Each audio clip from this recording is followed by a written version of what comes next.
Pagpalang araw pong muli mga sir, mga madam. Ako po yung nagbabalik, ang inyong lingkod, Agent Joel. So, dito tayo ngayon sa bayan ng San Manuel, Tarlac. At meron tayong tinitignan dito, house and lot with commercial area. Parang commercial building na rin po ito. So, pwede nyo gawing opisina sa taas. Pwedeng, ano po, kung yung mga may gustong umupa lang. So, parang ganun.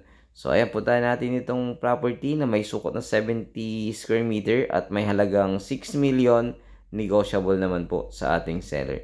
So, subdivide lot to nung nabili nila pero meron po silang hawak na deed of sale tsaka pwede daw hiramin yung mismong titulo ng property. So, ito po, dito sa part na ito, pwedeng gawing garahe ito eh. Ayan, sa part na ito kung sakasakaling mabili ninyo. Ayan, or talagang building na lang or commercial area nyo na lang. So, ito yung part ng kitchen. So, house in lot po ito. Ginawa lang store dyan sa harap. So, may business ka na. Pwede rin ano to. May isang kwarto dito sa baba. Ayan. So, kung makikita nyo, okay pa naman po ang mga pintura. Okay pa naman yung bubida. So, may mga kunting ritats lang po. Ito yung kitchen niya. Ito yung bathroom niya. Kaya lang ginawa po siyang lutuan. Ayan. So, dito sa part na ito kasi pinag-isa niya yung CR at dito na rin sila naliligo. Parang bathroom na tsaka kasi yung nakasanayan nating mga Pilipino na ganun po, magkasama. So, mga sa katulad ko walang budget, talagang magsasama yung bathroom tsaka CR na hindi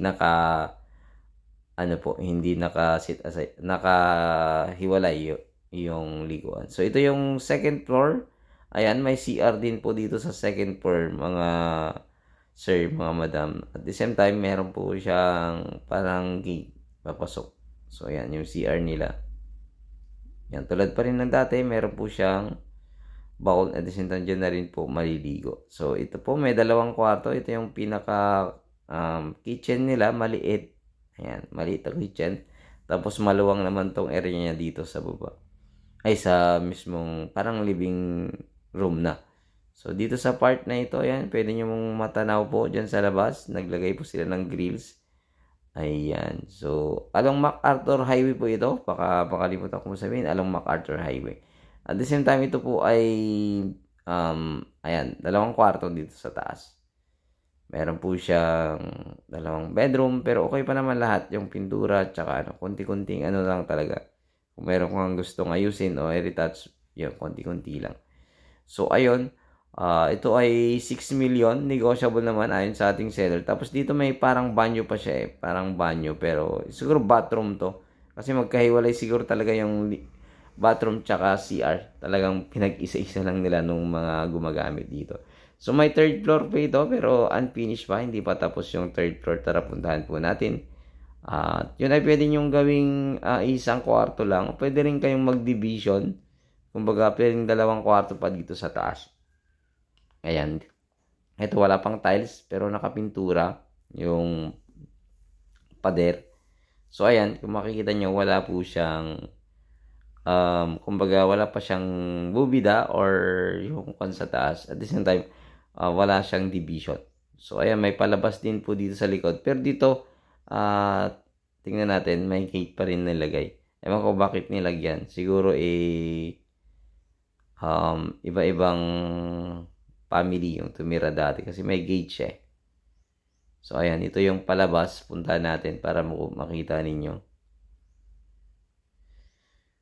Ayan, so dito sa part na ito, pwedeng pwede kang lumabas magpahangin at tanaw na tanaw mo po yung baba sa highway. So, ayun. Ito po parang, ayan, may akyatan sa taas para maglinis po siguro ng bubong. At ito naman yung CR, kaso nakasara po siya. Ayun muli, ulitin ko, ito ay bayan ng San Manuel, Tarlac, Pangasinan, along MacArthur Highway. 70 square meter, from subdivide lot ito, kaya deed of sale lang yung hawak. Pwede namang i-transfer, hiramin lang po yung mother title nito. So, ayun, muli sana magustuhan nyo po ito dito sa bayan ng San Manuel, Tarlac. At presyo nito 6 million, negotiable sa ating seller. At pag-usapan po ninyo ang capital gain tax. So ayun, muli maraming salamat. Ito po ang inyong lingkod, Agent Joel. And don't forget to like and share and subscribe sa aking munting channel, upang maging updated po kayo sa susunod kong mga video. And don't skip ads para po tulong nyo po sa akin. Maraming salamat po. God bless you all.